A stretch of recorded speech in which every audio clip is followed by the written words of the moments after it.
Hi everyone. Today I am going to start again after a long time 13 chapter lines and angle as some query was there in my YouTube that please give the solution of this lines and angle. So I am starting this and I will finish this in two session. In this very first session I am going to explain you uh, the details of review exercise and 13.1. So let's see what are the things in lines and angle. So this is for recap. ये आपके recap के लिए है. मैं हिंदी ही use करूँगा क्योंकि आप many of you do not understand English, but if you have any problem you can ask me. I will explain you in English also. So यहाँ पर हम लोग देख सकते हैं कि हम लोग को लाइन्स एंड एंगल में सबसे पहले जानना है लाइन सेगमेंट्स क्या होते हैं. So line segment is a part of line and it has two end point. आप यहाँ से भी डेफिनेशन देख सकते हो. A line segment is the shortest distance between two points. So दो पॉइंट के बीच का shortest distance means to say ये straight होता है. This is not zigzag. When there is zigzag, suppose करिए कि इस तरह से कहीं मुड़ा हुआ है, देन यहाँ से लेकर यहाँ तक की एक लाइन सेगमेंट अलग हो गया और यहाँ से फिर यहाँ तक लाइन सेगमेंट अलग हो गया है ना. तो इस तरह से ये जो होता है लाइन सेगमेंट वो shortest distance between two points होते हैं और इसका टू एंड पॉइंट होता है. ये लाइंस और लाइन सेगमेंट में डिफरेंस है. लाइन में no end point, there are the line can extend in both the direction infinitely. यहाँ पर आप देख सकते हो a line is a line segment extending infinitely in both directions. मतलब लाइन जो होते हैं अनंत तक दोनों तरफ जा सकते हैं. कल्पना में हम लोग ये बस सोच के रखते हैं, जैसे कॉपी पे हम ड्रॉ कर रहे हैं, जैसे ये लाइन है तो ये कहाँ तक जाएगा, यहाँ इसके कंप्यूटर से बाहर या कहीं पर भी इसका कल्पना हम लोग बहुत दूर तक सोच सकते हैं जहाँ तक कि इसका कोई अंत नहीं है. ठीक है, तो ये चीज़ होता है. और जबकि लाइन सेगमेंट जो होता है उसमें क्या होता है कि लाइन सेगमेंट दो एंड पॉइंट होता है. इसीलिए लाइन सेगमेंट जब हम लोग बनाते हैं तो लाइन सेगमेंट में यहाँ पे एरो नहीं देते हैं, जबकि इसमें यहाँ पे एरो दिया हुआ है. इसका लिखने का तरीका भी होता है. लाइन का तरीका, लाइन सेगमेंट का तरीका है कि ऊपर में हम लोग एक इस तरह से लाइन ड्रॉ कर मतलब लाइन सेगमेंट ड्रॉ करते हैं और ए बी लिखते हैं. जबकि लाइन को रिप्रेजेंट के लिए करने के लिए ऊपर में लाइन ड्रॉ करते हैं, तब इस तरह से ए बी लिखे हैं. इसको ए बी या बी ए इस तरह से लिखते हैं, या इसका एक सिंगल नाम भी दे सकते हैं, जैसे यहाँ पे लाइन एल भी इसको हम लोग कह सकते हैं. इसको भी हम लोग एक सिंगल नेम जो है रख सकते थे, लेकिन यहाँ पर ये लाइन सेगमेंट है इसलिए हम लोग इसका दो एंड पॉइंट को दिखाना ज़रूरी है और कहना ज़रूरी है, इसीलिए इसको ए बी या बी ए कहेंगे. इसको लाइन एल नहीं कह सकते हैं, लाइन सेगमेंट ए बी या बी ए कहेंगे. उसके बाद आता है रे. व्हाट इज़ रे? तो रे का डेफिनेशन आप यहाँ देख सकते हो. रे जो होता है वो ऐसा फिगर है, ऐसा ज्योमेट्रिकल फिगर है जिसका एक तो एंड पॉइंट है बट एक डायरेक्शन वो बहुत ही दूर तक जाता है. तो सो इसका कह सकते हैं रे इज़ अ लाइन. एक रे जो होता है लाइन की जैसा होता है, लेकिन वो जहाँ से शुरू होता है वो उसका एक एंड पॉइंट है और वो दूसरे एंड से कहाँ तक जाएगा इसका कोई पता नहीं होता है. इसको रिप्रेजेंट के लिए करने के लिए हम लोग रे ए बी इस तरह से रे बना देते हैं ऊपर में, लेकिन इसको उल्टा नहीं कर सकते हैं. रे बी ए नहीं कर सकते हैं क्योंकि बी ए कहेंगे तो ए की तरफ एक्सटेंड करना होगा ना, तो ए एक्सटेंड नहीं हो रहा है जबकि बी की तरफ एक्सटेंड हो रहा है, इसलिए ए बी कहे हैं. Pairs of lines, parallel line आप लोग समझते हैं. दो लाइन को पैरेलल लाइन कहते हैं यदि दोनों के बीच में दूरी हमेशा बराबर हो और कभी भी मिलने की वो दोनों लाइन मिल नहीं सके. इंटरसेक्टिंग लाइन उसको कहते हैं जो एक दूसरे को एक किसी बिंदु पे काटता है, एक जगह पे कट करता है और परपेंडिकुलर लाइन उसको कहते हैं जो एक दूसरे को 90 डिग्री पे कट करता है। देखिए यहाँ पे ये जो कट कर रहा है तो यहाँ पे जो कोना बन रहा है ना, तो एक एक्यूट एंगल बन रहा है और दूसरा ऑब्ट्यूज एंगल का बन रहा है। ऑब्ट्यूज एंगल उसको कहते हैं जो 180 और 90 के बीच का होता है। एक्यूट एंगल उसको कहते हैं जो 0 और 90 के बीच का होता है। तो ये देखिए पूरे 90 यहाँ पे भी बन रहा है, यहाँ पे भी 90 बन रहा है, और इवन कि नीचे में भी यहाँ पर भी 90 बन रहा है, और यहाँ पर भी 90 ये बन रहा है। तो इस तरह से ये एंगल्स जो है 90 डिग्री जब होते हैं तो इसको हम लोग राइट एंगल कहते हैं। और दोनों लाइन जो बना रहा है 90 डिग्री अपने बीच में, तो ये दोनों लाइन को परपेंडिकुलर लाइन कहेंगे। Line L and M are perpendicular to each other. कुछ एंगल्स हैं जिसके बारे में आप लोग पहले से जानते हैं, ये रिव्यू के लिए है। 0 से लेकर 90 के बीच के एंगल को हम लोग एक्यूट एंगल कहते हैं, जबकि पूरे यदि 90 हो तो उसको हम लोग राइट एंगल कहते हैं, और 90 से 180 के बीच में हो तो उसको हम लोग ऑब्ट्यूज एंगल कहते हैं। इसके बाद हम लोग देख लेते हैं सीधा स्ट्रेट एंगल किसको कहेंगे। तो सीधा सीधा एक लाइन पे जो एंगल बनता है, जैसे एक सीधा लाइन है तो उसमें एंगल वो कितना डिग्री बनाएगा किसी भी पॉइंट पे, तो ये यहाँ पे जो ये लाइन पे ये जो एंगल बन रहा है पॉइंट ओ पे ऊपर में सिर्फ वो 180 है, और नीचे में जो बन रहा है वो भी 180 है, क्योंकि एक पॉइंट पे पूरा एंगल 360 होता है जो कि यहाँ पे दिया हुआ है। इसको हम लोग कंप्लीट एंगल कहते हैं। और ये देखिए जब हम लोग इस तरह से एंगल जब बनाते हैं, एक्यूट एंगल बनता है, तो जो बाहर वाला एंगल होता है जो कि 180 से ज़्यादा और 360 से कम होता है, तो इसको ये बाहर वाला एंगल को हम लोग रिफ्लेक्स एंगल कहते हैं। दूसरा बात ये भी है कि जो ये 180 डिग्री का एंगल जो है, बाय द वे दो एंगल्स हैं और दोनों का सम जो अगर 180 है तो उसको हम लोग सप्लीमेंट्री एंगल्स कहेंगे। दो एंगल को मिला के दोनों को सप्लीमेंट्री कहेंगे, और एक दूसरे का वो दोनों सप्लीमेंट कहलाएगा। और यदि दोनों दो एंगल है और दोनों को जोड़ करके 90 होता है तो उसको हम लोग कॉम्प्लीमेंट्री एंगल या कॉम्प्लीमेंट्स ऑफ ईच अदर कहलाता है। चलिए ये सब तो रिवीजन के लिए था। अभी एक्सरसाइज में जिनको जो प्रॉब्लम है वो देख लें। एक्सरसाइज हम अभी यहीं पे बन जाएगा, जैसे how many pairs of parallel and perpendicular line can you locate in the figure given below. अब यहाँ पे आता है कि पैरेलल लाइंस जो है उसका जोड़ा कितना है इस फिगर में, और परपेंडिकुलर लाइन का जोड़ा कितना है इस फिगर में। तो पहले तो ये जानना होगा कि how many pair of parallel line और परपेंडिकुलर लाइन पूछ रहा है, तो परपेंडिकुलर लाइन कहते हैं किसको है। अभी जस्ट बताया कि जो अगर दो लाइन के बीच में एंगल 90 डिग्री हो तब वो दोनों परपेंडिकुलर लाइन कहलाता है। और पैरेलल लाइन उसको कहते हैं जो आपस में कभी भी मिल नहीं सकता है, एक दूसरे को कट नहीं कर सकता है, तो ऐसा लाइन को पैरेलल लाइन कहेंगे।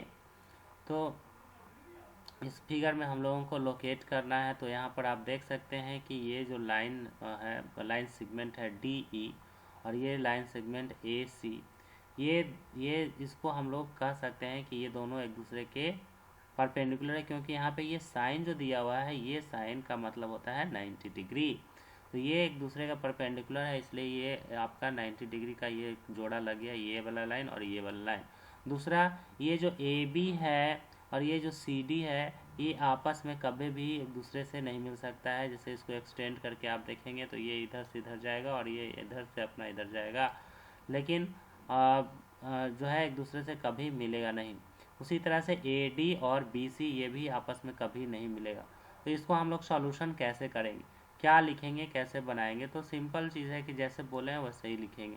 जैसे लिख देंगे कि वन पेयर है परपेंडिकुलर लाइंस, यहाँ पे देखिए परपेंडिकुलर लाइन मैंने लिखा है DE और AC। फिगर में आप देख सकते हैं, फिगर आपको कॉपी में बनाना होगा, मैंने नहीं बनाया है।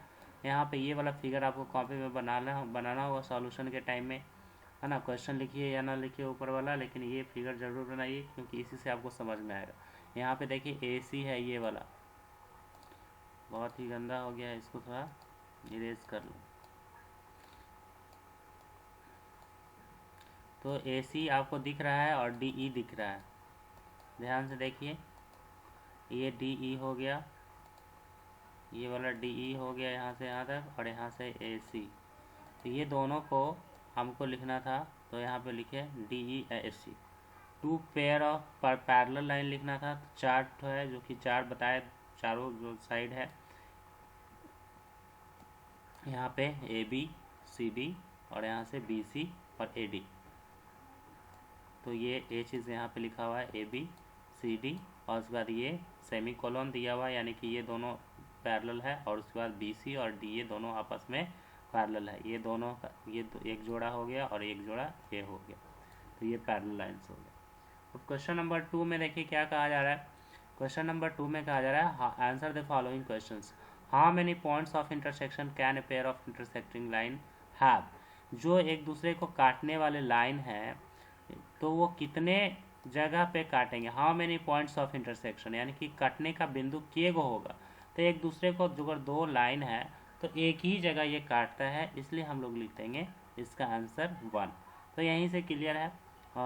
उसके बाद फिर है how does the magnitude depend upon the length of the arms of the angle.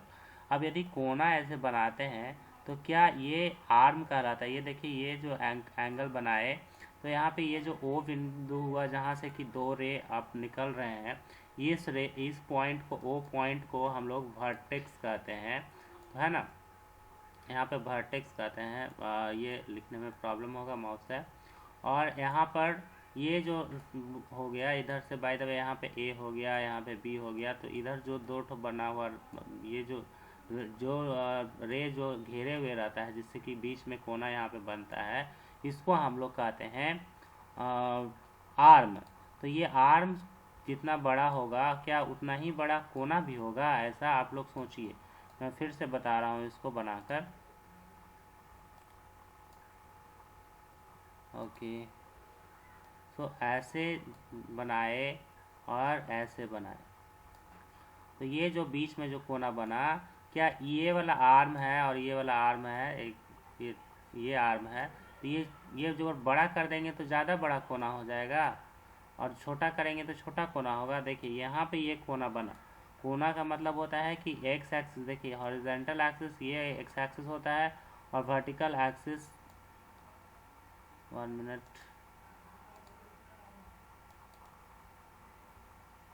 Vertical axis जो होता है वो सीधा सीधा होता है। तो यहाँ पर कहा जाता है कि ये ओरिजिन पॉइंट है, और यहाँ से ये वाला जो एक्स एक्सिस है, इस पर से जो ऊपर की तरफ, इस तरफ से एंटी क्लॉक वाइज तरफ में, एंटी क्लॉक में जो रे इस पर जो है ट्रैवल करता है, तो उसके बीच का ये जो मेजरमेंट होता है इसको कोना कहते हैं।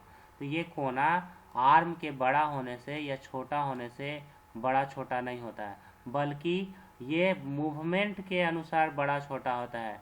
यदि एंटी क्लॉकवाइज में ज़्यादा दूर तक घूमेगा तो वो ज़्यादा बड़ा एंगल बनाएगा, और जो अगर कम दूरी में घूम रहा है, जैसे ये इतना दूरी पे यहाँ पे बनाए और कोई यहाँ से बना देते बीच में यहाँ पे, तो ये कोना देखिए ये छोटा कोना बनता, और यहाँ से लेके यहाँ तक जो बनता वो बड़ा कोना बनता। तो ये इस तरह से जो है कोना का जो है बनना, यानी कि एंगल का बनना उसके आर्म पे डिपेंड नहीं करता है, आर्म के डिपेंड नहीं करता है, इसलिए हम लोग इसको लिख देंगे no.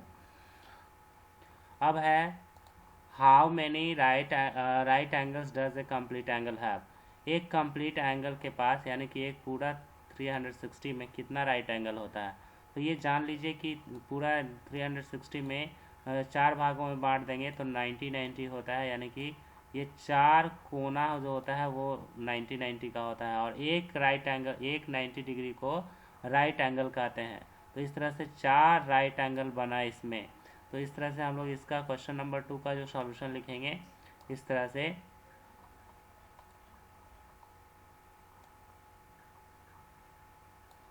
1, no and 4। This is the solution for question number 2। अब क्वेश्चन नंबर 3 में फिल इन द ब्लैंक्स है। A blank has an initial but no end point. बताइए किसका शुरुआत बिंदु होता है लेकिन एंड पॉइंट नहीं होता है। तो हम लोग अभी लाइन पढ़े थे, लाइन सेगमेंट पढ़े थे, रे पढ़े थे, तो उसमें से किसका एक एंड पॉइंट होता है और एक जो है अनंत तक जाता है। बिल्कुल सही, ये होता है रे। तो ये रे हो गया।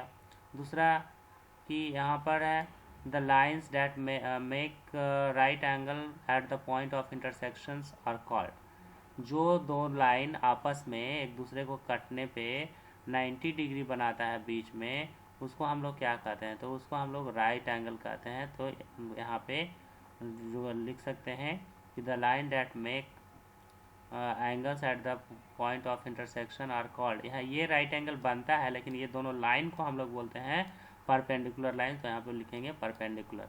The magnitude of reflex angle is, reflex angle कितना से कितना डिग्री का होता है? Than that of the obtuse angle. Reflex angle बताए कि 180 से ज़्यादा 360 से कम होता है, तो लिखेंगे more than obtuse angle. An angle can be named by it's, angle का नाम उसके कैसे देते हैं? उसके आर्म के अनुसार भी दे सकते हैं। So here we fill arm. When the ray forming an angle lies opposite to each other, a blank angle is form. कहा जा रहा है कि जब रे जो है एंगल बनाने के दोनों एक दूसरे के अपोजिट रहता है, जैसे यहाँ पर ये रे हो गया यहाँ पे, और दूसरा रे एक दूसरे के मतलब ये बना दिए अपोजिट, तो दोनों एक दूसरे के सामने है, तो बीच में कितना एंगल बनता है? तो ये बिल्कुल 180 डिग्री एंगल बनता है। तो इसको हम लोग स्ट्रेट लाइन कह देंगे, ई नंबर में सॉरी स्ट्रेट एंगल कह देंगे। 180 डिग्री एंगल बनता है, इसको स्ट्रेट एंगल कहते हैं, या लीनियर एंगल भी हम लोग कह सकते हैं। अब इसमें फिगर में देखना है और इसमें बताना है name all the straight angle. इसमें स्ट्रेट एंगल कौन कौन सा है? देखिए यहाँ से ये सीधा लाइन है और यहाँ से ये सीधा लाइन है, दो लाइन सीधा सीधा है, इसलिए दो इसमें स्ट्रेट लाइन एंगल हो जाएगा। उसके बाद right the name of acute and reflex angle. Acute angle कौन कौन सा है और रिफ्लैक्स एंगल कौन कौन सा है? यानी कि एक्यूट एंगल इसमें निकालने के लिए हम लोगों को यह देखना पड़ेगा कि जो है 0 से 90 के बीच का एंगल कौन कौन सा है। जैसे यहाँ पर देखिए ये सब जो है छोटा एंगल दिख रहा है, तो ये एक्यूट एंगल है, और रिफ्लैक्स एंगल उसका अपोजिट साइड में हम लोग कर देंगे। और राइट एंगल भी देखना है, यानी कि 90 डिग्री कौन कौन सा है? तो यहाँ से लेके यहाँ तक इधर और यहाँ से लेके यहाँ तक इधर, दो राइट एंगल आएगा। ऑब्ट्यूज एंगल यानी कि मोर देन 180। तो इसका आंसर हम लोग यहाँ पर लिखेंगे। एक्यूट एंगल हो जाएगा NOM, जैसा कि अभी हम उसमें अंडरलाइन किए थे, JOK and KOL। Then reflex angle MOL, KON and JOM। आप इसमें से देखेंगे ये आपका जो अभी ये किए गोल किए, ये इसका ये एक्यूट एंगल हो गया, ये एक्यूट एंगल हो गया और ये एक्यूट एंगल हो गया। स्ट्रेट एंगल लिखना होगा तो यहाँ से लेके यहाँ तक ये लिखेंगे MOK, और यहाँ से NOL। ठीक है, तो स्ट्रेट एंगल यहाँ पे पहले ही लिखे थे NOL MOK, और यहाँ से एक्यूट एंगल हो गया, उसके अपोजिट में हो गया reflex angle MOL KON and JOM। Right angle यानी 90 डिग्री वाला दो बताए थे यहाँ पे, दोनों ये एक इस साइड और एक ये इस साइड, बहुत ही यहाँ पे ये हो गया है। इस साइड देखिए ये वाला 90 डिग्री यहाँ और ये वाला 90 डिग्री यहाँ, ये दो 90 डिग्री था, तो 90 डिग्री हमने लिखा यहाँ पे। और तब ऑब्ट्यूज एंगल है, ऑब्ट्यूज एंगल यानी कि 90 से ज़्यादा और 180 से कम, NOK KOM एंड MOJ। तो इस तरह से ये आपका 4 क्वेश्चन बन गया। 5वां क्वेश्चन में देखिए इसमें ड्रॉ करना है directed a pair of line PQ and RS। PQ RS दो लाइन बनाना है जो कि दोनों एक दूसरे को O पे कट करे। तो ऐसा बनाने के लिए हम लोग इस तरह से बनाएंगे, अपने मन से जितना बड़ा मन करे उतना बड़ा लाइन यहाँ पे PQ RS खींच लेंगे, बीच में वहाँ जहाँ कटेगा वहाँ पे नाम O लिख देंगे। उसके बाद बनाना था हमें क्वेश्चन नंबर B में 5 का B में रिफ्लैक्स एंगल ABC, और उसका अंदर में ये करना है।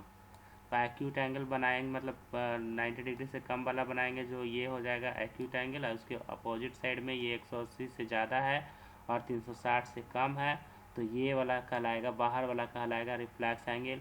इसको हम लोग ये रिफ्लैक्स एंगल ABC हो गया, और इसका जो इंटीरियर है एक minute, sorry, shade its interior, इसका इंटीरियर हम लोगों को पेंट करना है। तो ये रिफ्लैक्स एंगल का ये बाहर एक्सटीरियर हो गया। तो हम लोग यहाँ पे ये जो हो जाएगा,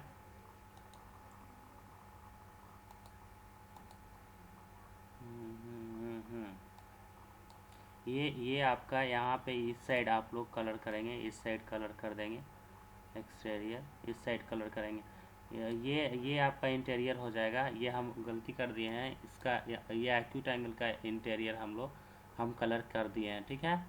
और ये क्वेश्चन नंबर लास्ट है, C a perpendicular line A B to a line segment X Y of length 5 centimetre. तो लेंथ इसका एक्स वाई का 5 सेंटीमीटर होना ही होना है, और ए बी का कोई लेंथ नहीं दिया हुआ। तो यहाँ से हमने ए बी का जो है लाइन जो है ए बी जो हमने बनाया वो 5 सेंटीमीटर का ये बनाया, 5 सेंटीमीटर है एक्स वाई। तो आप स्केल रख के और इसको नाप के एक्स वाई को 5 सेंटीमीटर बनाएंगे। और दूसरे एक पॉइंट यहाँ पर जैसे यहाँ पे ले लेंगे ओ, और इस पॉइंट पे आप कंपास रखकर, कंपास यानी कि चांद रखकर यहाँ पे 90 डिग्री का यहाँ पे पॉइंट करके, और यहाँ से एक ऐसे खींच देंगे लाइन स्केल रख के, और इसका नाम रख देंगे ए बी। तो ये आपका बन जाएगा। तो ठीक है, ये इस तरह से रिव्यू एक्सरसाइज ख़त्म हुआ आपका। अभी हम इसका बता रहे हैं नेक्स्ट 13.1, उसको भी ध्यान से देखिएगा, लेकिन नेक्स्ट वीडियो में, अभी तुरंत। So thank you students.